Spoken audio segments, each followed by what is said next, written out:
আজকে তোমাদের সাথে একটা ইন্টারেস্টিং এক্সপিরিয়েন্স শেয়ার করব, যেটা মূলত হয়েছিল আমার ছোটো বোনের সাথে। ও আর আমি বাইরে থেকে বাসায় আসি, তো বাসায় এমনিতেও কেউ ছিল না, তো আমরা ভাবলাম যে আমরা ফুড পান্ডা থেকে কিছু খাবার অর্ডার করি, যেহেতু ক্ষুধাও লেগেছিল। তো ফুড পান্ডায় সবচেয়ে রিজনেবল প্রাইসে এই ঝাল পোলাওটা পায়, যেটা চিকেন ঝাল ফ্রাই আর বাসন্তী পোলাও দিয়েছিল। মূলত এই চিকেন ঝাল ফ্রাই আর পোলাওটা বাই ওয়ান গেট ওয়ানের একটা অফারেও পেয়েছিল। 200 টাকায় একটা কিনলে আরেকটা ফ্রি দিবে। তো এটা আমাদের দুইজনের জন্য এনাফ মনে হয়েছে, তাই ও এটা অর্ডার করে দেয়, যেটার ডেলিভারি 40 থেকে 45 মিনিটের মধ্যে হওয়ার কথা। তো অর্ডার করার পর ও এখানে কিছু নেগেটিভ রিভিউ দেখলো, যেটা দেখে ও অনেক স্কেয়ার্ড ছিল যে খাবারটা ভালো হবে কি না।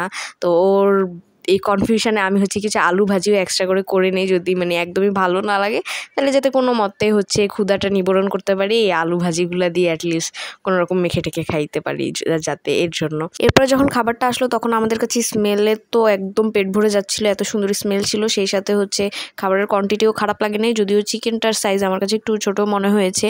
বাট আমার কাছে কেন জানি মনে হয়েছে যে হয়তো নেগেটিভ রিভিউ পাওয়ার পর ওনারা খাবারের মান উন্নত করার ট্রাই করতেছে, তাই buy one get one offer দিয়েছে।